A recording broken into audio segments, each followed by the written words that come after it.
ಬೊಂಬೆ ಹೇಳುತ್ತೈತೆ ಮತ್ತೆ ಹೇಳುತ್ತೈತೆ ನೀನೇ ರಾಜಕುಮಾರ. ನಟ ಸಾರ್ವಭೌಮ ಕರ್ನಾಟಕ ರತ್ನ ಡಾಕ್ಟರ್ ರಾಜ್ಕುಮಾರ್ ಹುಟ್ಟುಹಬ್ಬ. ರಾಜ ಸಮಾಧಿಗೆ ಸಾವಿರಾರು ಅಭಿಮಾನಿಗಳಿಂದ ನಮನ. ಶಿವರಾಜ್ ಕುಮಾರ್ ಪುನೀತ್ ಗಾನ ಬಜಾನ ಇದೇ ಹೊತ್ತಿನ ವಿಶೇಷ. ಡಾಕ್ಟರ್ ರಾಜ್ ಜನ್ಮದಿನ. ಬೊಂಬೆ ಹೇಳುತ್ತೈತೆ ಮತ್ತೆ ಹೇಳುತ್ತೈತೆ ನೀನೇ ರಾಜಕುಮಾರ.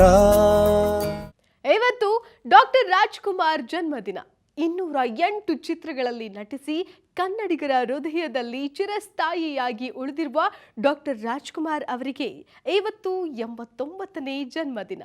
ಹೀಗಾಗಿ ಇವತ್ತು ರಾಜ್ಯಾದ್ಯಂತ ಅಣ್ಣಾ ಅವರ ಜನ್ಮದಿನವನ್ನ ಆಚರಿಸಲಾಯಿತು. ರಾಜ ಸಮಾಧಿ ಸೇರಿದಂತೆ ರಾಜ್ಯಾದ್ಯಂತ ನಟ ಸಾರ್ವಭೌಮನನ್ನ ನೆನೆದು ಸಂಭ್ರಮಿಸಿದ್ರು. ರಾಜ್ಕುಮಾರ್ ನಮ್ಮ ನಿಮ್ಮೆಲ್ಲರ ಎಂದು ಮರೆಯದ ರಾಜಕುಮಾರ. ಇವತ್ತು ಈ ಮಹಾನ್ ನಟನ 89ನೇ ಜನ್ಮದಿನ.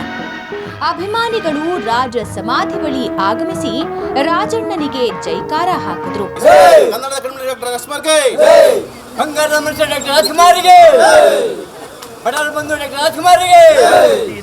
ಅಭಿಮಾನಿಗಳ ಜೊತೆ ಡಾಕ್ಟರ್ ರಾಜ ಸಮಾಧಿ ಸ್ಥಳಕ್ಕೆ ರಾಜ ಕುಟುಂಬವೂ ಆಗಮಿಸಿತ್ತು. ಇಡೀ ಕುಟುಂಬ ಸಮಾಧಿಗೆ ಪೂಜೆ ಸಲ್ಲಿಸಿತ್ತು.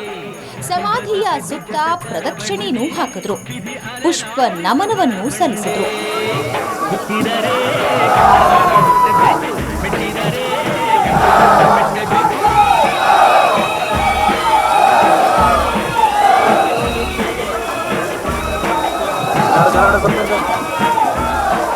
ಜೊತೆಗೆ ಗೃಹ ಸಚಿವ ಜಿ ಪರಮೇಶ್ವರ್ ಕೂಡ ಬಂದಿದ್ರು. ಇದೇ ವೇಳೆ ರಾಜ ಆದರ್ಶಗಳು ಇನ್ಮುಂದೆ ಅಕ್ಷರ ರೂಪ ಪಡೆಯಲಿವೆ. ಮಕ್ಕಳೆಲ್ಲ ರಾಜಕುಮಾರ ಜೀವನದ ಬಗ್ಗೆ ಓದಲಿದ್ದಾರೆ. ಪಠ್ಯದಲ್ಲಿ ರಾಜ್ಕುಮಾರ್ ವಿಷಯವನ್ನ ಸೇರಿಸುವುದಾಗಿ ಗೃಹ ಸಚಿವ ಪರಮೇಶ್ವರ್ ಭರವಸೆ ಕೊಟ್ಟರು. ಅವರ ಆದರ್ಶಗಳನ್ನು, ಅವರು ನಡೆದು ಬಂದಂಥ ಜೀವನದ ದಾರಿಯನ್ನು ಮತ್ತು ಅವರು ಇಡೀ ದೇಶಕ್ಕೆ, ಇಡೀ ಚಲನಚಿತ್ರ ಕ್ಷೇತ್ರಕ್ಕೆ, ಇಡೀ ಕಲಾಕ್ಷೇತ್ರಕ್ಕೆ ಅವರು ಕೊಟ್ಟಂಥ ಕೊಡುಗೆಯನ್ನು ಸ್ಮರಿಸ್ಕೊಳ್ಳೋದಕ್ಕೆ, ಯುವ ಪೀಳಿಗೆಗೆ ಪರಿಚಯಿಸೋದಕ್ಕೆ ಮುಂದಿನ ವರ್ಷದಿಂದ ಪಠ್ಯಪುಸ್ತಕದಲ್ಲಿ, ಶಾಲಾ ಪಠ್ಯಪುಸ್ತಕಗಳಲ್ಲಿ ಅವರ ಜೀವನ ಚರಿತ್ರೆಯನ್ನು ನಾವು ಅಳವಡಿಸ್ತಾ ಇದ್ದೇವೆ.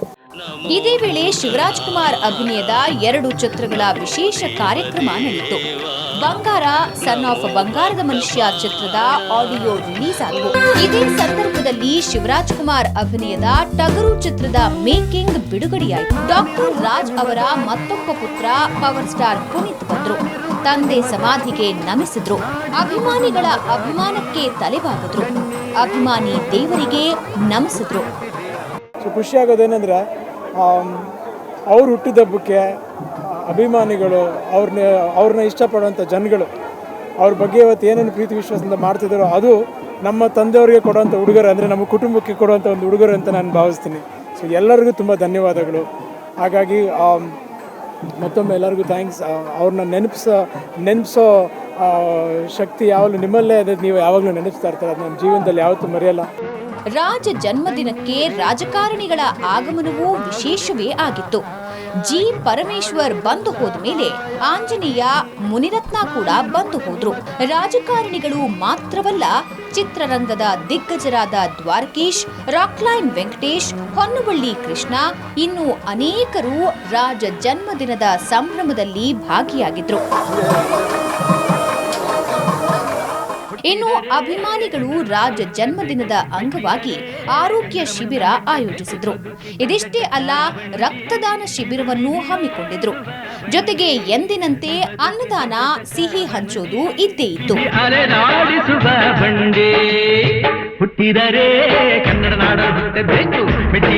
ಇನ್ನು ಬೆಂಗಳೂರಿನ ಚಲನಚಿತ್ರ ಮಂಡಳಿಯಲ್ಲಿ ಡಾಕ್ಟರ್ ರಾಜ್ಕುಮಾರ್ ಪುತ್ಥಳಿಗೆ ಮಾಲಾರ್ಪಣೆ ಮಾಡಲಾಯಿತು. ಚಲನಚಿತ್ರ ಮಂಡಳಿ ಅಧ್ಯಕ್ಷರಾದ ಸಾರಾ ಗೋವಿಂದು ರಾಜ ಪ್ರತಿಮೆಗೆ ಮಾಲಾರ್ಪಣೆ ಮಾಡುವ ಮೂಲಕ ನಮನ ಸಲ್ಲಿಸಿದರು.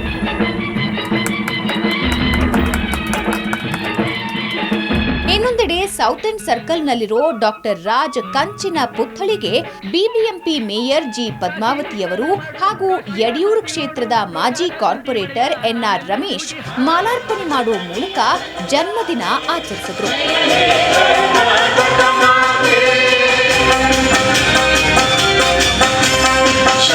ಒಟ್ನಲ್ಲಿ ಇವತ್ತು ಗಾನ ಗಂಧರ್ವ ಡಾಕ್ಟರ್ ರಾಜ್ಕುಮಾರ್ ಅವರ ಜನ್ಮದಿನವನ್ನ ಅದ್ಧೂರಿಯಾಗಿ ಆಚರಿಸಲಾಯಿತು. ತಮ್ಮ ನೆಚ್ಚಿನ ನಟನಿಗೆ ನಮಿಸಿದ್ರು.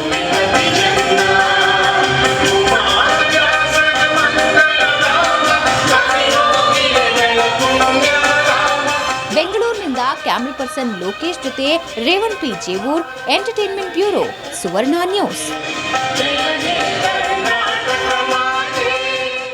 ಬೊಂಬೆ ಹೇಳುತ್ತೈತೆ ಮತ್ತೆ ಹೇಳುತ್ತೈತೆ ನೀನೇ ರಾಜಕುಮಾರ.